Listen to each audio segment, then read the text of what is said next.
ар бир адам пенде болгондон кийин катачылык кетирет. Ошол катачылыкты эгер биз кечире билсек, ал адам жашоосуна, максатына, алдына койгон кадамдарына кайрадан ойлонуп, жаңы бир кадам таштай алат. Элестетип көрүңүз, эгер сиз дагы бир ката кетирдиңиз, бир башка бир адамдын көңүлүн оорутуп койдуңуз, досуңуздун, таанышыңыздын, айтор бир жакын адамдын. Ал адамдын алдына барып кечирим сураганыңызда, сизге ал нерсени мен эч акыл унуткам, кечирдим, эч проблема жок. Сен көңүлүңдү кош тут деп айта турган болсо, биз кандай сүйүнөбүз, кандай ырахат алабыз. Ушундай айкөл, кемеңгер адам турбайбы? Бизди кечирди деп өзүбүзчө ичибизден бир бактылуулук пайда болот да. Муну да элестетиңиз.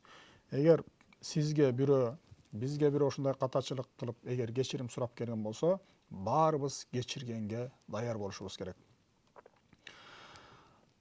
Рамазан айы адамдын ички дүйнөсүн, аң сезимин, оюн пикирин тазалай турган ай деп эдикпи?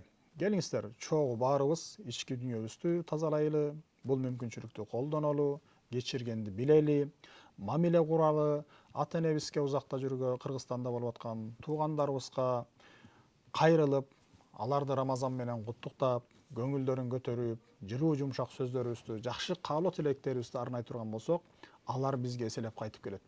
Себеби биз кимге кандай жакшы ой тилекте, жакшы батада, жакшы дубада боло турган болсок, ошол эле нерсени бизге периштелер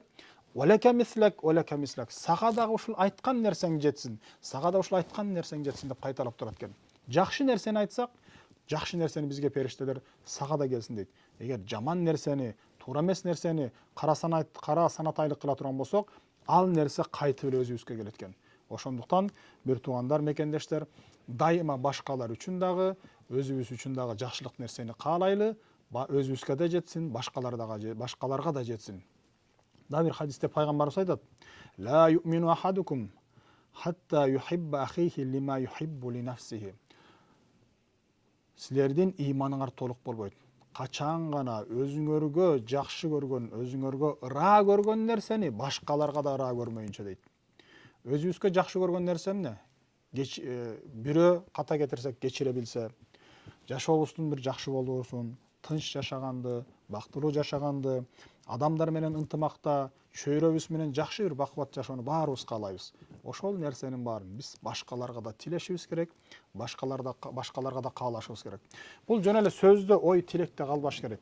Ошол ойду, тилекти, максатты аткарганга дагы аракет кылып, ошону иш жүзүндө аткарсак, албетте ошол нерсеге жетишебиз. Жакшы ой тилек албетте жакшы, бирок ал иш жүзүнө ашпаса, бир эле сооп болуп калат экен. Жок, ошол жакшы ой тилекти биз ишке ашырсак, пайгамбарыбыз алейхиссалату вассалам айткандай хадисинде, эң аз 10 сооп, үстү дейт 70-тен 700-гө чейин же Алла Таала кааласа, эселеп көптөгөн соопторду, ошол көптөгөн максаттарга жете турган мүмкүнчүлүктөрдү берет экен.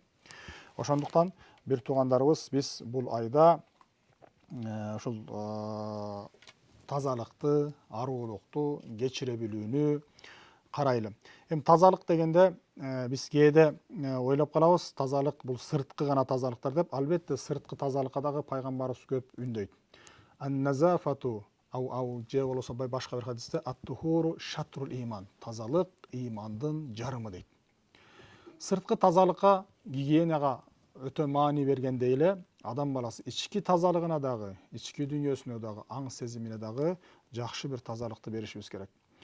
Ошол ыйык Рамазан айында ошол мүмкүнчүлүктөрдү биз жоготпостон, туура колдонуп, туура ушул айды колдонолу деген чакырыкты сиздерге таштап кетмекчимин.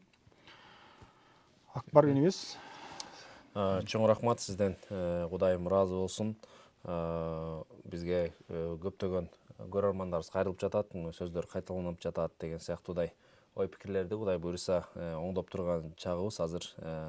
Интернеттин ылдамдыгы дагы Биз орозо кармаганда баягы жай болуп калабыз го, интернетибиз дагы орозо окшойт да кичине. Эхо болуп кайталанып атат деп келиптир. Биз микрофондорубузду түздөп алсак. Дагы бир кече келген суроо бар экен, ошол суроону дагы биздин угарманыбыз, Эми кандай болуп атат? Бир текшерип көрөңүзбү? Жакшыбы? көрөрманыбыздан бир суроо бар экен. Ассаламу алейкум ва рахматуллахи ва баракатуху. Ва алейкум салам.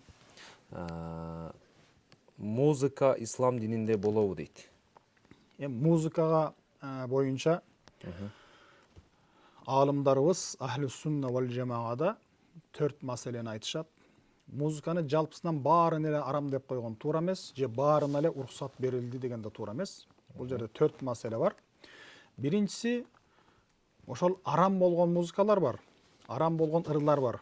Булар адамдын делбесин козгоп, адеп ахлагын буза турган, мекенин сата турган, айтор адамдын табиятына зыян алып келе турган, жашоосуна, үй бүлөсүнө зыян алып келе турган музыкаларды, ырларды укканга шарият тыюу салат, арам кылат. Макрух деген дагы бир музыканын түрү бар. Булар дагы ошо адамды ишинен алаксыта турган болсо, ибадаттан узакташтыра турган болсо, тегерегиндеги адамдарга бейгапар, адамдын өзүн ошо музыка деп атып эле мамилесин унутуп, өзүнүн жоопкерчиликтерин унута сезбей азалта баштаган болсо, бул да макрух болот. Эгер чектен чыкса, албетте дагы арамга кирип кетет. Андан кийинки дагы музыканын бир мубах деген нерсеси бар. Бул уруксат берилет. Адам кээде ушундай рахат алып, жакшы бир жан дүйнөсүн ойгото турган, өзүн эс алганда ошо рахат алдыра турган, адеп ахлактын сыртына чыкпай турган, адамдын табиятына зыян бербей турган ыр музыка болсо, буга уруксат берилет. Дагы жакшыраак сооп таба турган музыкалар бар. Муну кандай дешиңер мүмкүн. Мен да биринчи жолу укканда ошол Египетте бир профессор агайларыбыз бар эле, ошолордон укканда биз да таң калганбыз. Эгер бир музыка, бир ыр адамдын жан дүйнөсүнө адеп ахлакка чакыра турган болсо, мекенди сүйгөнгө чакыра турган болсо, ошол адамдын жоопкерчилигин сезе турган маанидеги ыр музыкалар боло турган болсо, адамдарды адеп ахлакка, мекенди коргогонго, ата энени сыйлаганга, айтор адамга пайдасын алып келе турган, шариаттын чегинен сызган, арам жолдордун чегинен кирбей турган болсо, ошол адал чөйрөдө боло турган болсо, бул дагы дейт кээ бир сооп таба турган музыкалар болот экен. Мисалы, Акбардын кээ бир ырлары бар, Алла Тааланы эстетет, пайгамбарыбызды эстетет. Албетте булар сооп таба турган ырлар. Андай ыр укканда, андай музыка укканда, албетте адам убактысын текке кетирген болуп эсептелбейт. Дагы кайталап кете турган болсок, жаңы кошулган көрөрмандар, угармандар үчүн музыканын ошо арам болгону бар, макрух болгону бар, мубах болгону бар, сооп болгону бар. Бөлүнөт экен, Бөлүнөт албетте. Орозолор тууралуу, орозобуз тууралуу дагы бир эки суроо берип, андан соң кийинки кезекке кадам таштай берсек, орозо учурунда көбүнчө, мисалы, Кыргызстанда болобу, Америкада болобу, биздин мекендештерибизде бул укол алса болобу деген суроо көп берилет да. Орозо айында укол алса болот. Башталгычта мындан бир 10 жыл мурун, 15 жыл мурун аалымдар бул фатва үстүндө көбүрөөк аракет кылып, ошо иштихат деп коет, изилденишкен. Азыркы акыркы ошо 5-10 жылдыктын ичиндеги аалымдардын ою боюнча укол алса болот. Себеби укол түз ашказанга кирбей турган нерсе. Орозону буза турган нерселер адамдын кулагынан, оозунан, мурдунан жана башка бир тешиктеринен адамдын ашказанына, ичегисине кире турган суу же башка бир нерсе болбош керек. Ал эми укол булчуңдарга, жамбашка, колго сайылса эч кандай проблема жок. Жалгыз аалымдардын талашкан бир нерсеси бар. Жана капельница менен түз тамырга сайган бир жарым литрлик, 1 литрликке дарылар болот. Суу менен ушул нерседе дагы болот деген аалымдар айтат, орозону бузбайт деп. Кээ бир аалымдар айтып калат, жок, эми адамдын ички дүйнөсүн ошол кайрадан күч кубат алуусуна себеп боло турган болсо, ал бузат деген эмелер бар. Мен ошо Азхардагы чоң бир ассамблея бар, фатва чыгарган бөлүм. Ошолор бул эми жанагы капельница болсун, укол болсун, орозону бузбай турганда бир фатва чыгарышкан. Биз ошол нерсени кармайбыз. Биздин Ханафи мазхабына да туура келет. Демек укол бузбайт экен. Дагы бир ушул медицина тармагына тийиштүү бир суроо, тиш доктурга барса болобу дейт. Албетте тиш доктурга барса болот. Тишин жулдурса болот, пломбу койдурса болот, тишине укол сайдырса болот, анда эч кандай проблема жок. Жалгыз ошо тишти суурганда тиш канайт, тиштеги шилекейди, канды жутуп албаганга аракет кылыш керек. Эгер ошол канды, шилекейди жутуп ала турган болсо, орозонун бузулуп калышы ыктымал. Ошондуктан этият болуп, ошо тиш жулдурганда же тишти дарылатканда ошол нерселерди шилекейге аралаштырып жутуп албаганга аракет кылыш керек. Демек шилекейди дагы жутса болбойбу Жок. же мындай учурда жута берсе Жок, болобу? шилекейдин өзүн жутканда эч кандай проблема жок, орозо бузулбайт. Адам оозундагы шилекейин топтоп жутса деле орозо бузулбайт. Бирок жана кан аралашып кала турган болсо, эгер шилекейге сырттан башка нерсе аралашып кирген болсо, ошол убакта бузулат. Ал эми адамдын дагы бир нерсе, адам ысык жерлерде оозун чайкап кайра түкүрүп койсо да эчтеке болбойт. Мисалы биз Египетте жүргөндө Кыргызстандан келип калган коноктор болот эле. Жай айына орозого туура келгенде чыдабай кетип, ошо оозун муздак суу менен чайкап түкүрүп коет эле. Ал нерседе эчтеке болбойт. Мисалы кадимкидей эле биз орозодо даарат алганда деле оозубузду чайкаган сыяктуу ошол суусап кеткен болсо, сууну ичпейт, жөн гана оозун чайкап койсо болот. Ысып кеткен болсо, муздак душка түшүп койсо да болот, этият болуп. Анда алар орозону бузбай турган нерселер. Шилекей жөнүндө дагы баягы сүйлөшүп калдык. Ушул жерден мисалы бүгүн биринчи күн, анан биринчи жолу кармап аткан апаларыбыз, эжелерибиз болот, байкелерибиз бар дегенде, анан бүгүн баары бир ооз ачарга тамак сагыш керек да. Анан ошондо көбүнчөсү ошо тамактын тузун кандай билебиз деп сурап калышат да. Бул тамактын тузун жасаганда дагы тамактын даамын татса болот тили менен, бирок ошону жутуп албастан кайра түкүрүп коюш керек. Ооз ачылбайт. Тамактын даамын татканда, тузун көргөндө жутпаса ооз ачылбайт. Кокусунан адам отурду, баласы келип оозуна бир нерсени салып жиберди.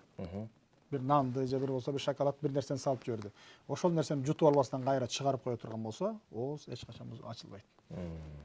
Атайлап жутпаса. Атайлап жутпаса.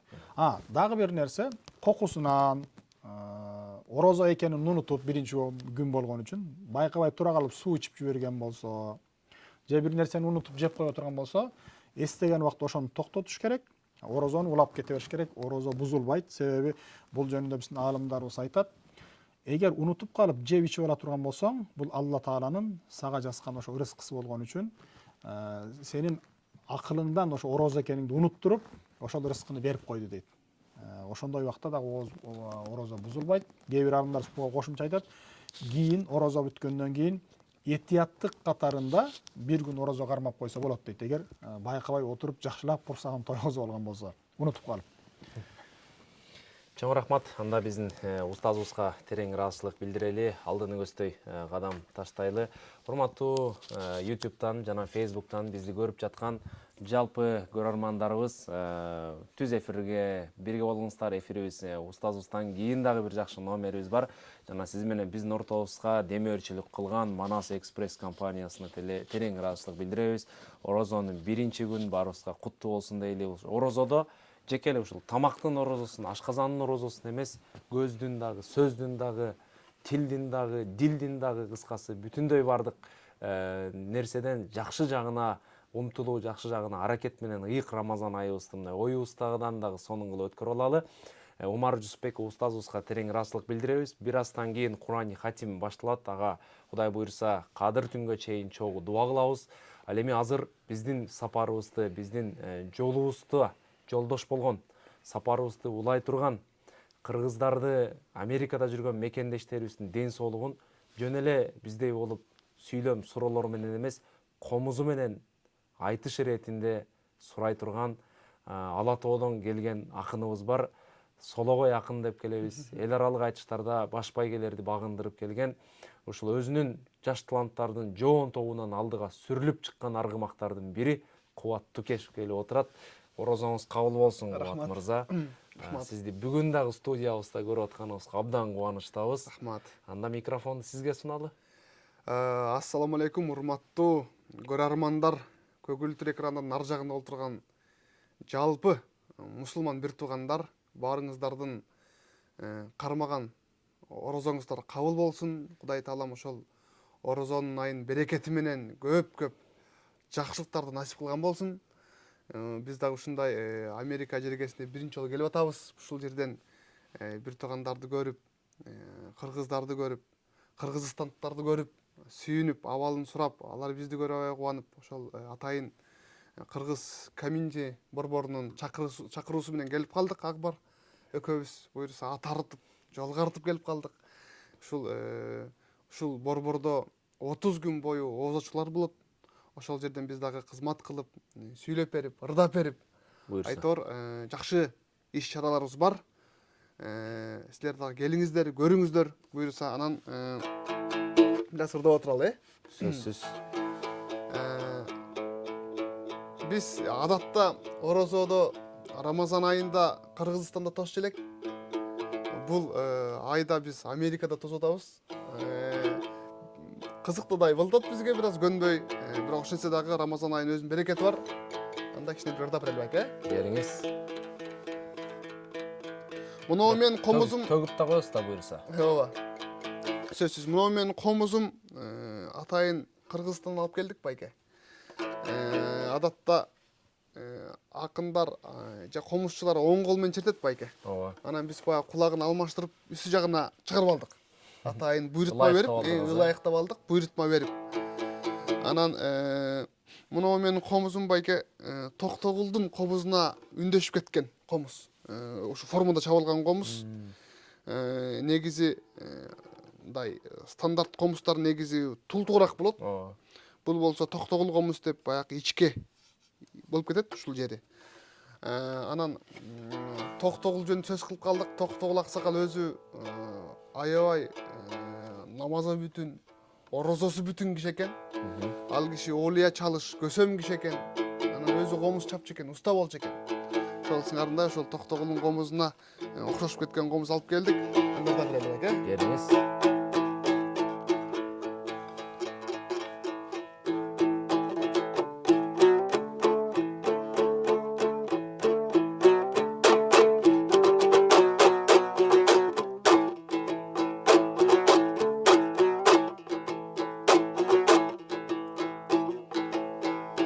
Handan assalamun aleykum. Karaçı Kudaydın kuttu gününde.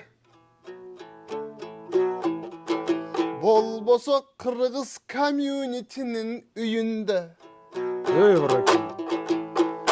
Sonun işçara kılıp jatamız. Sonun programma kılıp jatabız azır kameranın tübünde. Bolboso karab oltursam amansın bın ağayım. İnsan bolgondan keyin biz göbele jolu жаңылдык. İnsan bolgondan keyin biz bir-birimizge tarındık. Ramazan ayga jetsek dep biz jaratkanга жалындык. Bir jaratkanга bagındık. Anda hoş geldin bizge Ramazan. Bugün Ramazan ayın sağındık. Ne var geldi? Кол чабуулар. Jaratkan Kuday taalabız merimin töge turgan ay eken. Köp jakşılık adamzat bul göre turgan ay eken. Oşol taravih namaz okuyum dep musulmandar şaşa turgan ay eken. Jakşılık göstey karaç basa turgan ay eken. Arrayanday beyişin Kuday aça turgan ay eken. Köp soğup tordu musulmandar taba turgan toң ay eken. Yıldız bolup asmanda jana turgan ay eken. Şaytandar bolsa kadimki kaça turgan ay eken. Bul Kudayım bereke kılgan ay eken. Oşonduktan barыбыз, жашыбыз жана карыбыз Gelgile birge tosolu, ey kağılayın kalayık, güç birdikte dep koyut, birdik tuygana bololu, böksörvöstön tololu. Anan bugünkü tema kadimke, ibadattın sırları, anda kağılayın kalayık, kanatı olot kuştardın, kıyalı olot uçkandın, aytıp bergim gelip oldurat. Beş türkügün İslam'dın, birinci türkük kelmeken, bul kelme degen emneken, kelme degen karaçın aytılıp bütküs termeken. La ilahan illallah, iki düğünündün baktısı, la ilahan illallah, beşindin ton açkıcı.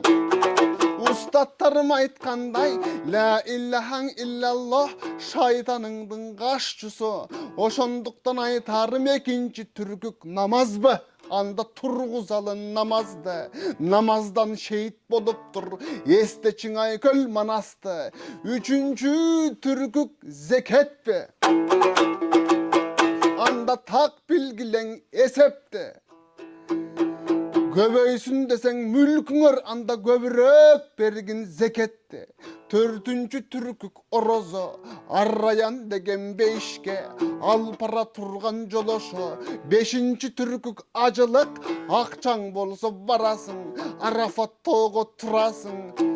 Köp köp dua kılasın, oşonduktan aytarım, jakşılık bolsun ılayım. Barın arga karaçı den soğuluk kana surayın, acılıkka baruga barыбызга nasip bir kılsın kudayım. Oşondoy bolsun ılayım, kağılayın kalayık, den soğuluğun bar bolsun. Toktogulakın aytkanday, mingenin semiz jal bolsun. Ardayım silerdin üyüңөр, gülkü menen şaң bolsun. Oşonun barın koldomok, kudayım özü jar bolsun. Gelgile çıgalayık, neçen saattan kiyin buyursa, oza çar bolot emes be. Anda kağılayın kalayık aytalın elge keŋeşti. Gelgileçi barыбыз, yaşыбыз jana karыбыз, el üçün dua kılalı, satılbasın çetelge, jer üçün dua kılalı. Gelgile çıgalayık, jaştarga dua kılalı, barına dua kılalı. Barın argan üşentip, tögülü vırdap turalı. Anda mese kalayık, barыбызgan uşunday, aytıp turgan sözübüz, aytıp turgan ırыбыз жаңы bolsun dep dilem. Kayda gana barbasak, akındın ırı bolsun dep dilem. Jakşılıktardı köp dilem, jagmandık takır bolbosun. Örkünde tövereli, ibadattın ordosun. Perişteleri köp düşüp, kağılayın kalayık, jakşılık özü joldosun. Kabul bolup orozo, barыбызды jaratkan özü koldosun. Devarda pereli. Чоң рахмат, урматтуу Кубат мырза, терең ыраазычылык билдиребиз. Талантыңыз ташкында, өнөрүңүз өркүндөй берсин. Сизден комузуңузду күйлөп калдыңыз, дагы бир чыгарма угат окшойбуз. Ооба, эми ушул Рамазан айында адатта биз мусулмандар бул Рамазан айына жөн эле кирип, жөн эле кетпешибиз керек экен да. Бул ибадаттын айы. Кээ бирде биз жаман адаттарыбызды таштай турган ай. Кээ бирөөбүз баягы ибадаттарыбызды баштай албатсак, баштай турган ай. Анткени 30 күндүк орозону мындай колдон келсе болушунча колдонуп калыш керек экен да бул айды.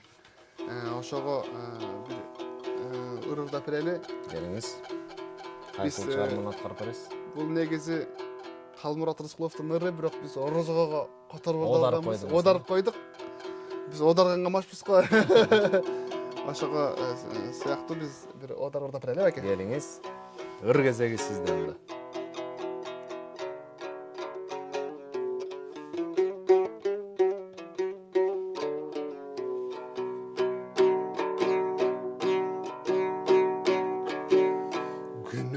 Жүргөн кезимде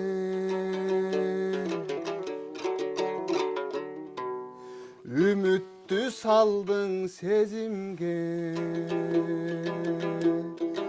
күн сайын дуба кылалың ой, ооз ачар болгон кезиңде. баракелди. Бир жылда булай бир келе, бир жылда булай бир беле, бир жылда келчү булайдың ай, барыбыз тосок бир келе. Бир жылда келчү булайдың ай, барыбыз тосок бир келе. Бир жылда келчү булайдың ай, барыбыз тосок бир келе. Ай баракелди. Бардап берели. Чоң рахмат Кубат мырза, терең ыраазычылык билдиребиз. Биз менен Кудай буйрса 30 күн бою бир болуңуз, ден соолугуңуз бекем болсун, ушул кармаган туткан орозоңуз кабыл болсун. Ар убакта ушул адамдардын жүрөгүнө, жан дүйнөсүнө бир пайдалуу чыгармаларды ырлардан төкмөчүлүк дегенде бир сонун өнөр экен. Жогоруда устазыбызга бир суроо келиптир да эфирден. Бул музыка же болбосо негизи эле ырдоо кандай динде депчи. Анан жогоруда дагы Саид бин Хасан деп айтып калдыңыз, Хасан бин Сабит. Хасан бин Сабит аттуу бир сахаба болгон экен пайгамбарыбыздын жанында. Анан ал сахаба акын болгон экен. Ар убакта чыгып миңбарга кээде ыр окуган учурлары болгон экен. Анан бир күнү бир жихад болот деп, анан ал жака Хасан бин Сабит барбайт десе, жанында сахабалар тамашалайт экен да. Сен эми сооптон кур калдың депчи. Десе пайгамбарыбызга келип кайрылат экен. Кайрылсана мен ушундай деп атышат десе, анан пайгамбарыбыз бүт сахабалар отурган кезинде айткан сөзү бар экен. Хасан бин Сабиттин аткан, силердин аткан огуңардан анын жазган ыры сообу көбүрөөк деп ушинтип айткан сөзү бар деп бир китептерден окудук эле. Анысыңарындай сиздин дагы ушул адамдардын ыйманга чакыруу жолдорунда Кудай буйрса бир ок менен эмне атып жок кылат экенсиң, бирок сиз жан дүйнөлөрдү ойготуп атасыз, көңүлдөрдү ойготуп атасыз. Андыктан өнөрүңүз өркүндөй берсин, чыгармачылыгыңыз арышы кенен болсун. Рахмат. Хасан бин Сабит деп калдыңыз. Оюма түшүп кетип атат. Негизи бул адамзаттын тарыхында көп пайгамбарлар өткөн да. Мисалы Давуд пайгамбардын доорунда устачылык өнүккөн экен. Иса пайгамбардын доорунда адамды айыктыруу, медицина өнүккөн экен. Андан кийин Муса пайгамбардын доорунда, мен иретин айтпай калдым, ирети менен. Муса пайгамбардын доорунда сыйкырчылык өнүккөн экен. Бирок эң акыркы пайгамбарлардын мөөрү болгон биздин пайгамбарыбыз Мухаммад саллаллаху алейхи вассалам келгенде маданият өнүккөн экен да. Ошондо акындар чыгып, ошол жерге Каабага сөздү кастарлап, сөздү багып, ошол Кааба турган жерге илип койчу экен ырларын.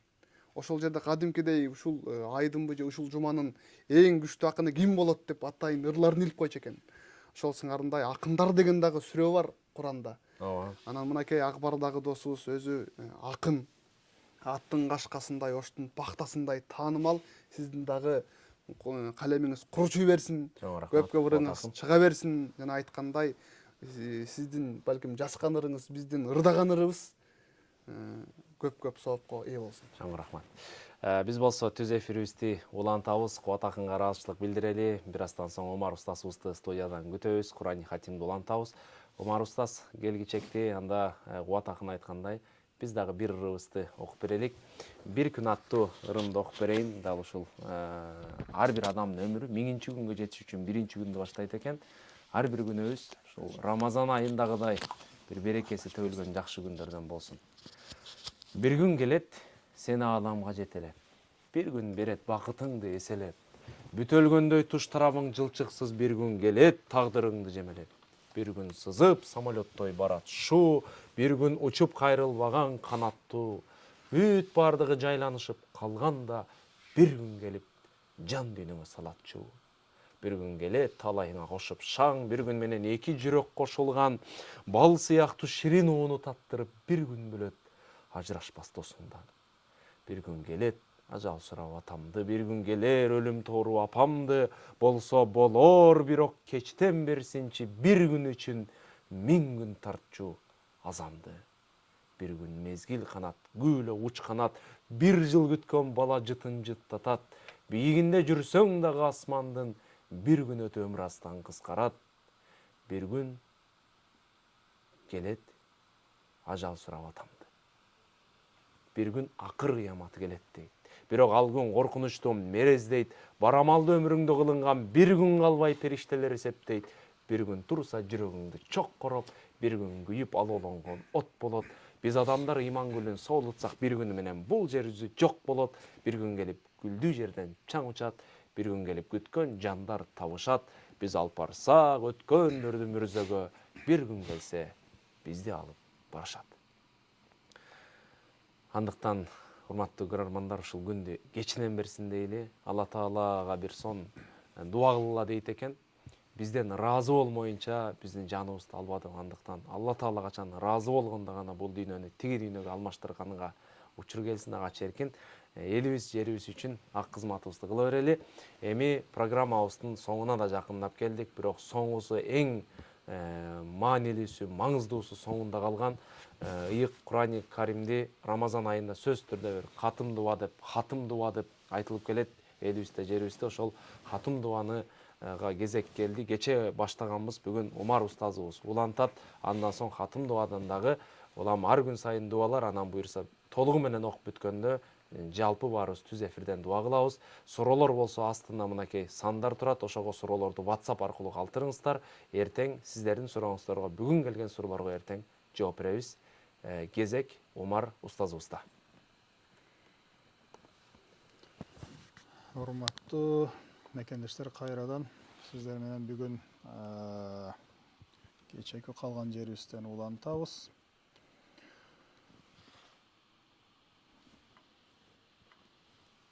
Азыр экранда техникалык бир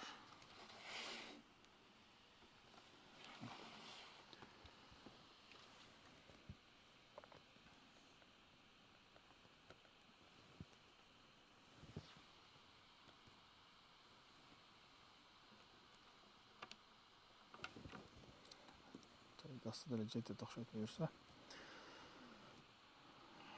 Акбарга, кубанычка Аллах ыраазы болсун. Жакшы үндөрү менен, жакшы ырлары менен, маанилүү ырлары менен бизге баарыбызга жакшы нерселер таркуулады.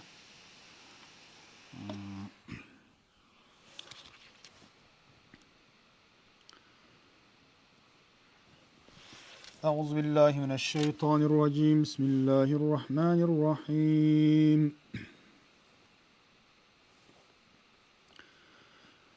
الذين آتيناهم الكتاب يعرفونه كما يعرفون أبناءهم وإن فريقا منهم ليكتمون الحق وهم يعلمون. الحق من ربك فلا تكونن من الممترين. ولكل وجهة هو موليها فاستبقوا الخيرات أينما تكونوا يأتي بكم الله جميعا إن الله على كل شيء قدير. ومن حيث خرجت فول وجهك شطر المسجد الحرام وإنه للحق من ربك وما الله بغافل عما تعملون.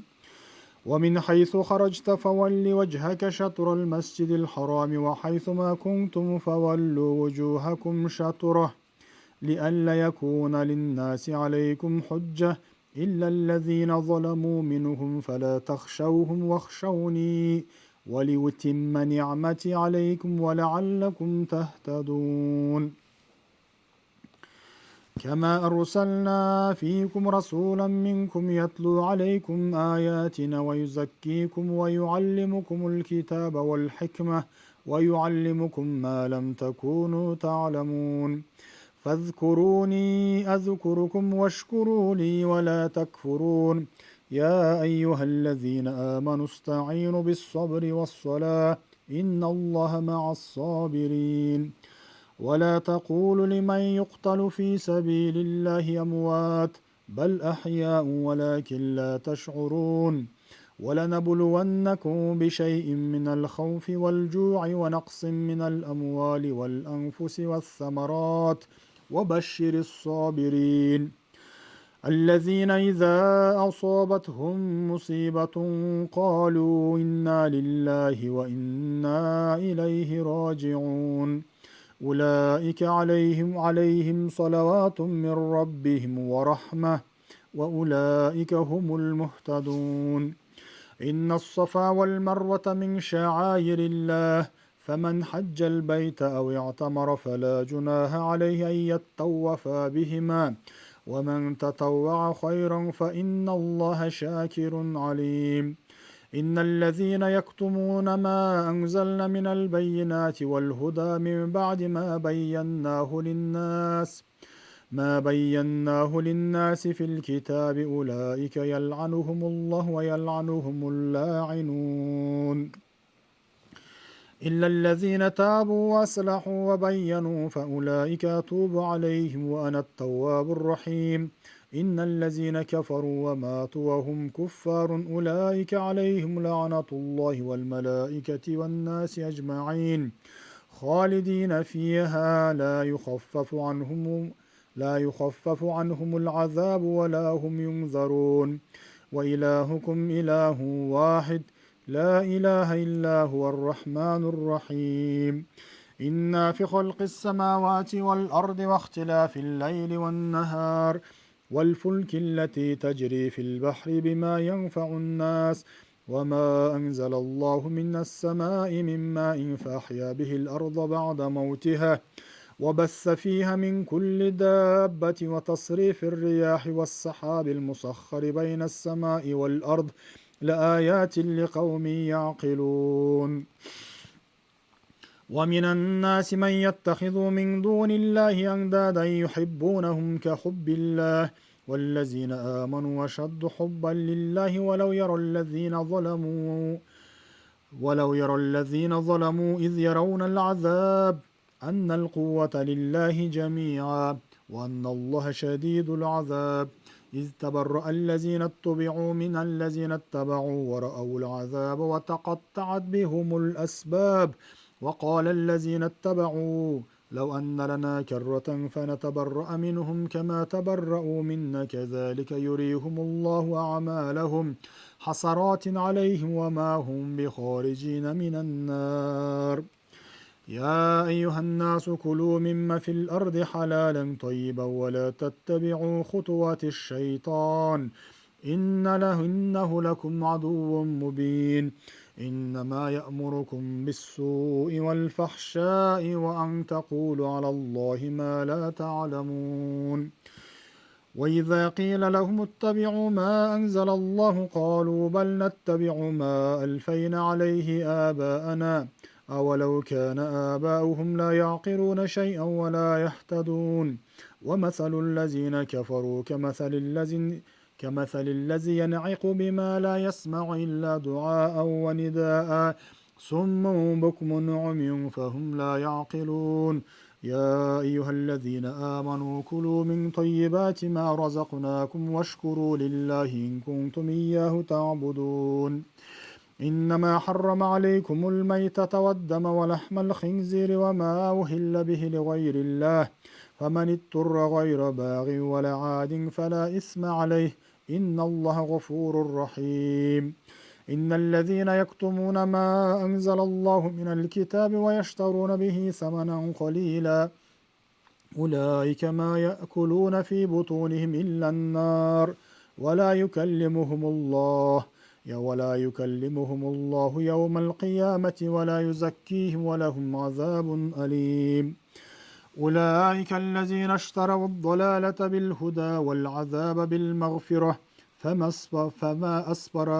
فما أصبرهم على النار ذلك بأن الله نزل الكتاب بالحق وإن الذين اختلفوا في الكتاب لفي شقاق بعيد ليس البر أن تولوا وجوهكم قبل المشرق والمغرب ولكن البر من آمن بالله واليوم الآخر والملائكة والكتاب والنبيين وآتى المال على حبه ذوي القربى واليتامى والمساكين وابن السبيل والسائلين وفي الرقاب وأقام الصلاة وآتى الزكاة والموفون بعهدهم إذا عاهدوا والصابرين في البأساء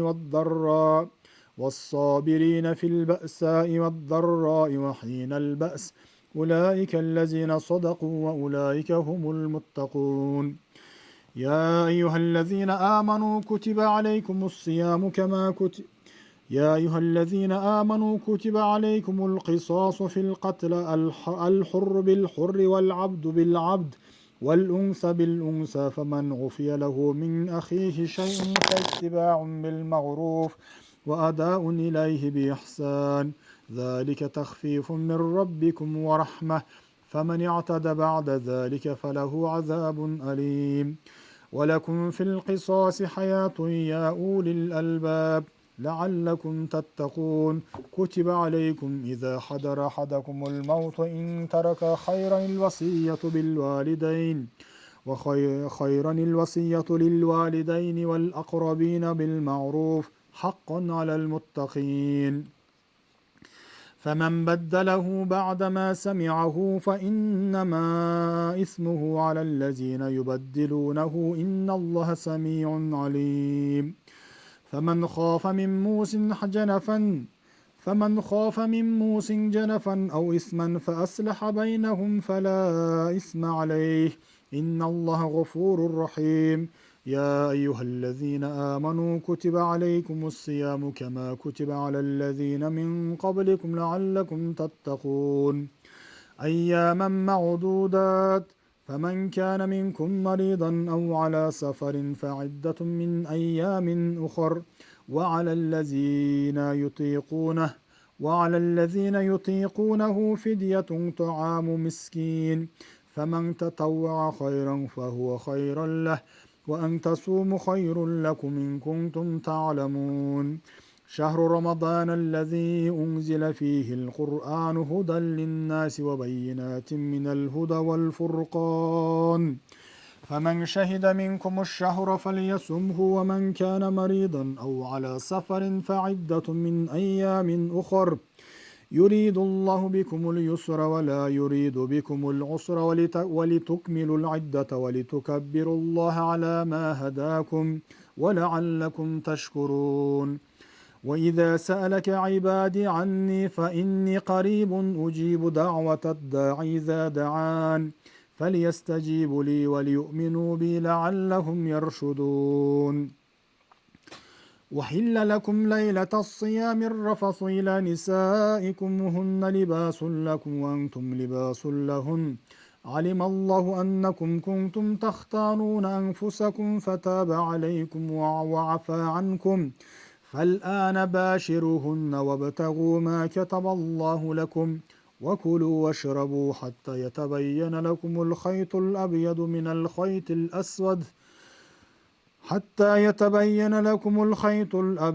الخيط الأسود من الفجر ثم أتموا الصيام إلى الليل ولا تباشروهن وأنتم عاكفون في المساجد تلك حدود الله فلا تقربوها كذلك يبين الله آياته للناس لعلهم يتقون. ولا تأكلوا أموالكم بينكم بالباطل وتدلوا بها إلى الحكام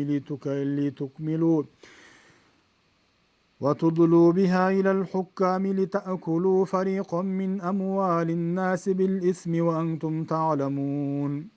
ولا تأكلوا أموالكم بينكم بالباطل وتدلوا بها إلى الحكام لتأكلوا فريقا من أموال الناس بالإثم وأنتم تعلمون. يسألونك عن الأهلة قل هي مواقت للناس والحج وليس البر بأن تأتوا البيوت من ظهورها ولكن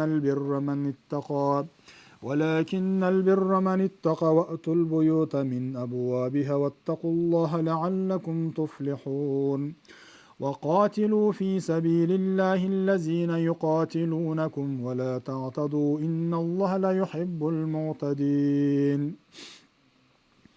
واقتلوهم حيث ثقفتموهم وأخرجوهم من حيث أخرجوكم والفتنة أشد من القتل ولا تقاتلوهم عند المسجد الحرام حتى يقاتلوكم فيه فإن قاتلوكم فاقتلوهم كذلك جزاء الكافرين فإن انتهوا فإن الله غفور رحيم وقاتلوهم حتى لا تكون فتنة ويكون الدين لله فإن انتهوا فلا عدوان إلا على الظالمين الشهر الحرام بالشهر الحرام والحرمات قصاص فمن اعتدى عليكم فاعتدوا عليه بمثل ما اعتدى عليكم واتقوا الله واعلموا أن الله مع المتقين وأنفقوا في سبيل الله ولا تلقوا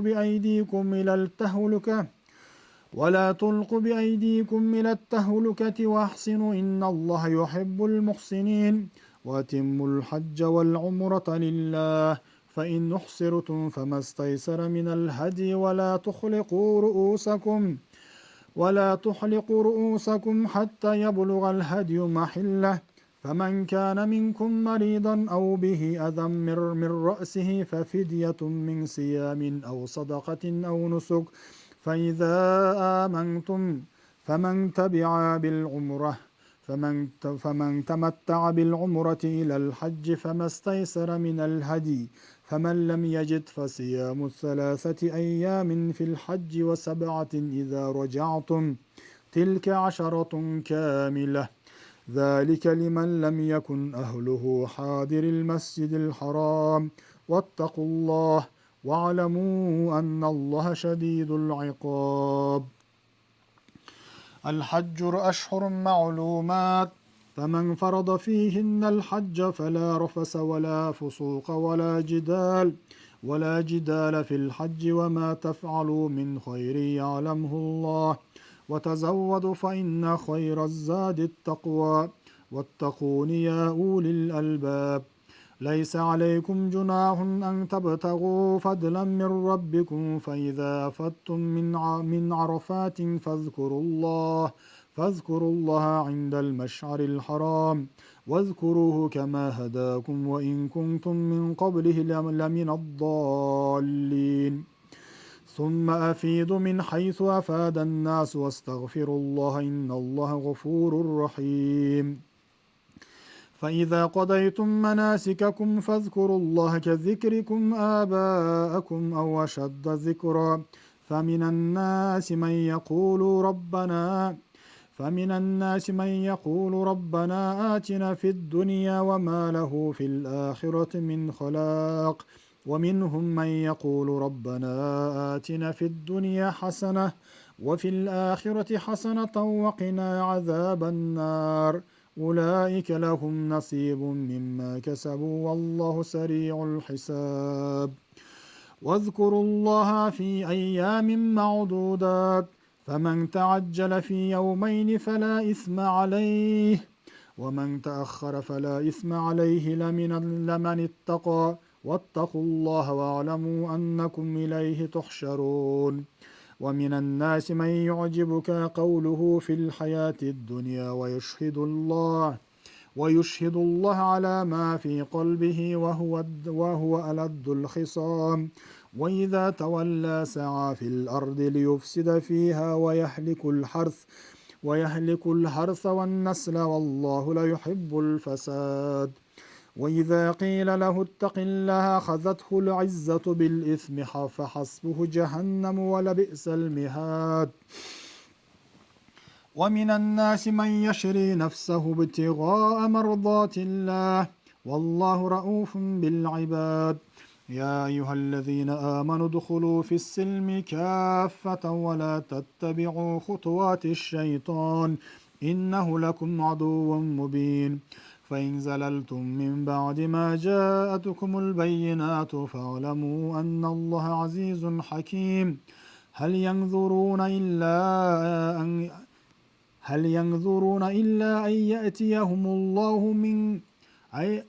هل ينظرون إلا يأتيهم الله في ظلل من الغمام والملائكة وقضي الأمر وإلى الله ترجع الأمور سل بني إسرائيل كم آتيناهم من آية بينة ومن يبدل نعمة الله من بعد ما جاءته فإن الله شديد العقاب زين للذين كفروا الحياة الدنيا ويسخرون في الذين آمنوا والذين اتقوا فوقهم يوم القيامة والله يرزق من يشاء ويغفر واتقوا فوقهم يوم القيامة والذين اتقوا فوقهم يوم القيامة والله يرزق من يشاء بغير حساب كان الناس أمة واحدة فبعث الله النبيين مبشرين ومنذرين وأنزل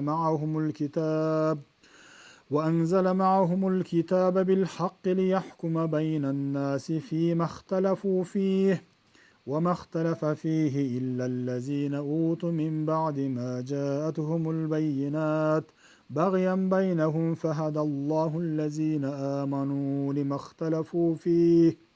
لما اختلفوا فيه من الحق بإذنه والله يهدي من يشاء إلى صراط مستقيم أم حسبتم أن تدخلوا الجنة ولما يأتكم مثل الذين خلوا من قبلكم مستهم البأساء والضراء وزلزلوا حتى يقول الرسول والذين آمنوا معه متى نصر الله ألا إن نصر الله قريب يسألونك ماذا ينفقون قل ما أنفقتم من خير فللوالدين والأقربين واليتامى والمساكين وابن السبيل وما تفعل من خير فإن الله به عليم كتب عليكم القتال وهو كره لكم وعسى أن تكرهوا شيئا وهو خير لكم كتب عليكم القتال وهو كره لكم وعسى أن تكرهوا شيئا وهو خير لكم وعسى أن تحبوا شيئا وهو شر لكم والله يعلم وأنتم لا تعلمون يسألونك عن الشهر الحرام قتال فيه قل قتال فيه كبير وصد عن سبيل الله وكفر به والمسجد الحرام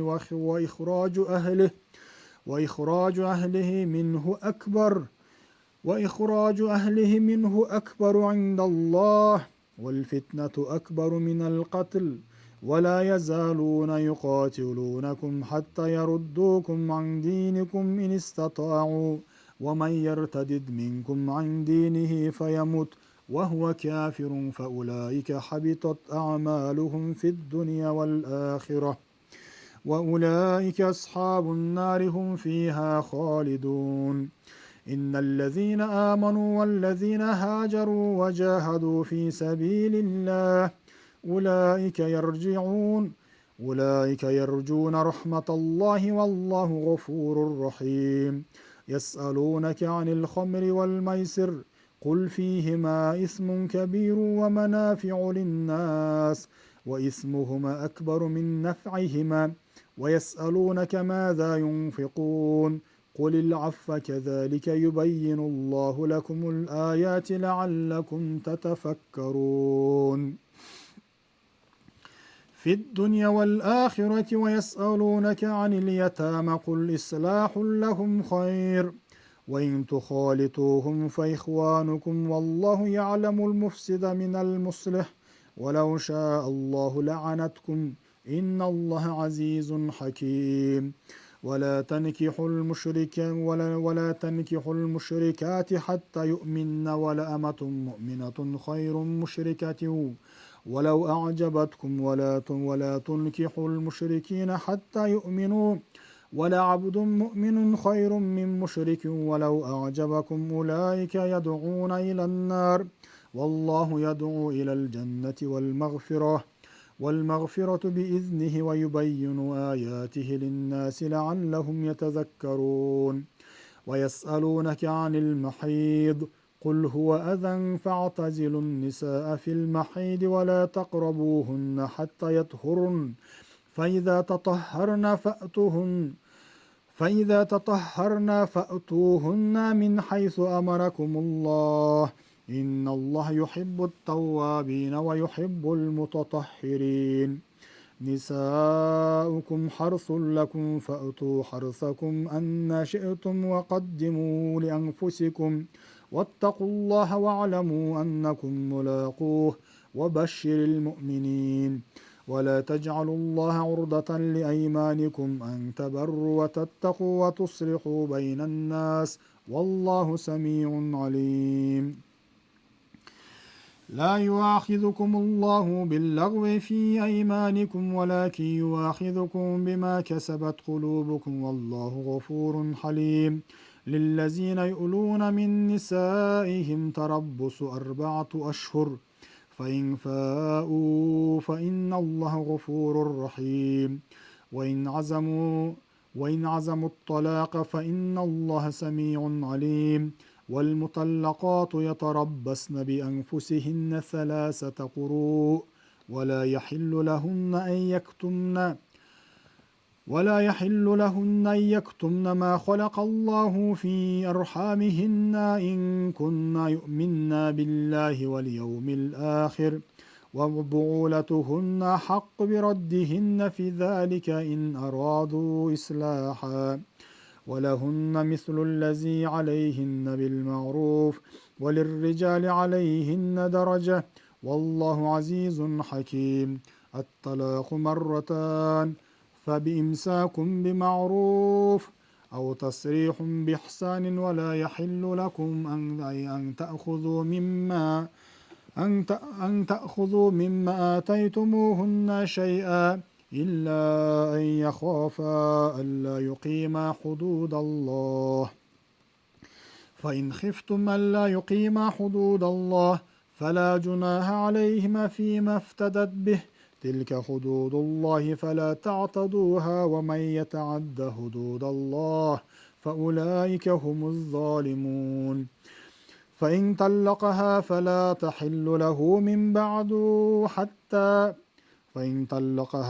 تحل له من بعد حتى تنكح زوجا غيره فإن طلقها فلا جناح عليهما أن يتراجعا إن ظنا أن يقيما حدود الله وتلك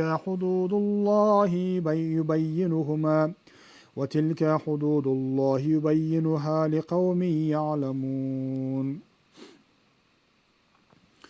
وإذا طلقتم النساء فبلغن أجلهن فامسكوهن بمعروف أو سرحوهن بمعروف ولا تمسكوهن ضرارا لتعتدوا ومن يفعل ذلك فقد ظلم نفسه ولا تتخذوا آيات الله هزوا واذكروا نعمة الله عليكم وما أنزل عليكم من الكتاب والحكمة يعظكم به واتقوا الله واعلموا أن الله بكل شيء عليم وإذا طلقتم النساء فبلغن أجلهن فلا تعضلوهن أن ينكحن أزواجهن إذا تراضوا بينهم بالمعروف ذلك يوعظ به من كان منكم يؤمن بالله واليوم الآخر ذلكم أزكى لكم وأطهر والله يعلم وأنتم لا تعلمون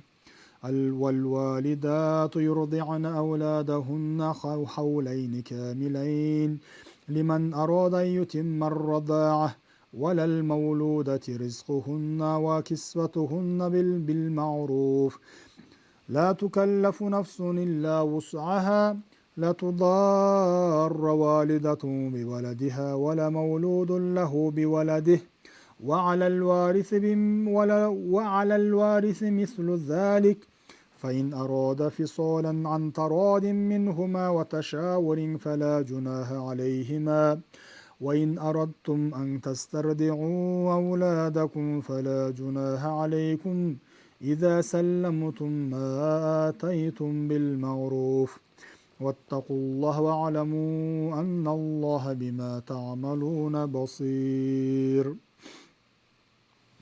والذين يتوفون منكم ويذرون أزواجا يتربصن بأنفسهن 4 أشهر وعشرا فإذا بلغن أجلهن فلا جناح عليكم فيما فعلنا في أنفسهن بالمعروف والله بما تعملون خبير ولا جناح عليكم فيما عرضتم به من خطبة النساء أو أكننتم في أنفسكم علم الله أنكم ستذكرونهن ولكن لا تواعدوهن سرا إلا أن تقولوا قولا معروفا ولا تعزموا عقدة النكاح حتى يبلغ الكتاب أجله واعلموا أن الله يعلم ما في أنفسكم فاحذروه واعلموا أن الله غفور حليم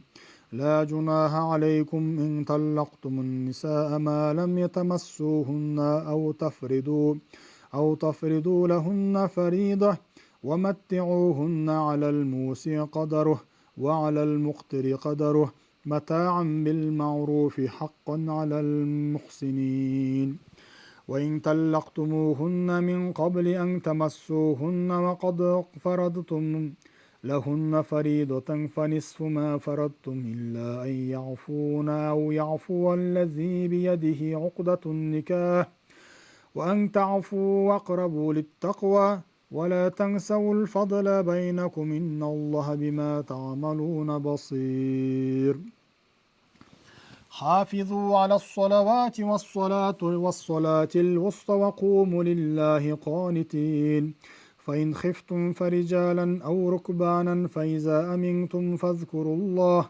كما علمكم ما لم تكونوا تعلمون والذين يتوفون منكم ويذرون أزواجا وصية لأزواجهم متاعا إلى الحول غير إخراج فإن خرجنا فلا جناح عليكم فيما فعلنا في أنفسهن من معروف والله عزيز حكيم وللمطلقات متاع بالمعروف حقا على المتقين كذلك يبين الله لكم آياته لعلكم تعقلون ألم تر إلى الذين خرجوا من ديارهم وهم ألوف حذر الموت فقال لهم الله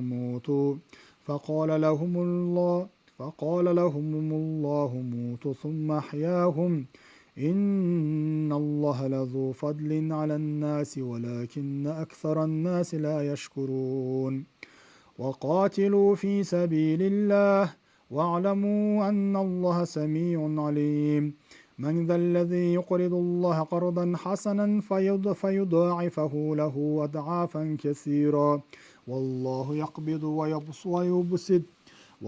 يقبض ويبسط وإليه ترجعون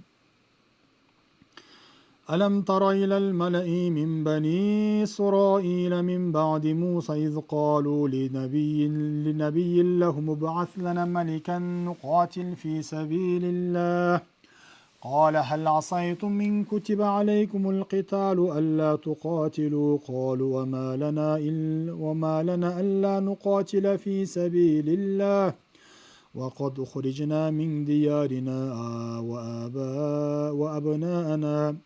وقد أخرجنا من ديارنا وأبنائنا فلما كتب عليهم القتال تولوا إلا قليلا منهم والله عليم بالظالمين وقال لهم نبيهم إن الله قد بعث لكم طالوت ملكا قالوا أنى يكون له الملك علينا ونحن أحق بالملك منه ولم يؤت سعة من المال قال إن الله اصطفاه عليكم وزاده بسطة في العلم والجسم والله يؤتي ملكه من يشاء والله واسع عليم وقال لهم نبيهم إن وقال لهم نبيهم إن آية ملكه أن يأتيكم التابوت فيه سكينة من ربكم وبقية مما ترك آل موسى وآل هارون تحمله الملائكة إن في ذلك لآية لكم إن كنتم مؤمنين فلما فصل طالوت بالجنود قال إن الله مبتليكم بنهر فمن شرب منه فليس مني ومن لم يطعمه فإنه مني إلا من اغترف غرفة بيده فشربوا منه إلا قليلا منهم فلما جاوزه هو والذين آمنوا معه قالوا لا طاقة لنا اليوم بجالوت وجنوده قال الذين يظنون أنهم ملاقوا الله كم من فئة قليلة غلبت فئة كثيرة بإذن الله والله مع الصابرين ولما برزوا لجالوت وجنوده قال ربنا أفرغ علينا صبرا وثبت أقدامنا وانصرنا على القوم الكافرين فهزموهم بإذن الله وقتل داود جالوت وآتاه الله الملك والحكمة وعلمه مما يشاء ولولا دفع الله الناس بعضهم ببعض لفسدت الأرض ولكن الله ذو فضل على العالمين تلك آيات الله نتلوها عليك بالحق وإنك لمن المرسلين صدق الله العظيم وبلغنا رسول الكريم. Bugün de buyursa ikinci paranı bitirdik. Erten ulantağız. Urmatlı mekendeşler buyursa ertenki programa saat 5:30'dan başlarat. Bundan keyin sebebi köptөгөн mekendeşler saat 5-6 arasında жумушта болуп калган үчүн биз жарым саатка жылдырганга туура келди. Буюрса эртең 5:30 баштайбыз. Азыр дуабызды кылып, буюрса бүгүнкү программаны жыйынтыктайбыз. Амин. Алхамдулиллахи роббил аламин. Вассалату вассаламу аля расулиллахи аля саййидина Мухаммадин ва аля алихи ва сахби ажмаин. Жараткан Алла Таалам ушу окулган Курандарыбызды кабыл кылып, ушул Курандан түшкөн соопторду пайгамбарыбыз Мустафа алейхиссалату вассаламдын рухуна, сахабаларга, табииндерге, аулияларга, асфияларга жана ушул жерде биз менен чогуу Куран окуп, Куран хатым кылып аткан бир туугандарыбыздын жакындары өтүп кеткен болсо, ошолордун рухтарына багыштап Алла Таалам өзүң кабыл кыл. Элибизге тынччылык бер, аманчылык бер. Туткан орозолорубузду кабыл кыл. Дилибизди, тилибизди, ой пикирибизди таза кыл я Аллахым. Уул кыздарыбызга, бала чакаларыбызга адеп ахлак, ыйман бер. Ата-энелерибизди, улгайган аксакалдарыбыздын ден соолуктарын бекем кыл, бакубат жашоолорду бер. Амин. Алхамдулиллахи роббил аламин. Рахматке я архамар рахимин. Ассаламу алейкум ва рахматуллахи ва баракатух. Урматтуу мекендештер, буюрса эртең көрүшкөнгө чейин сак саламатта калыңыздар.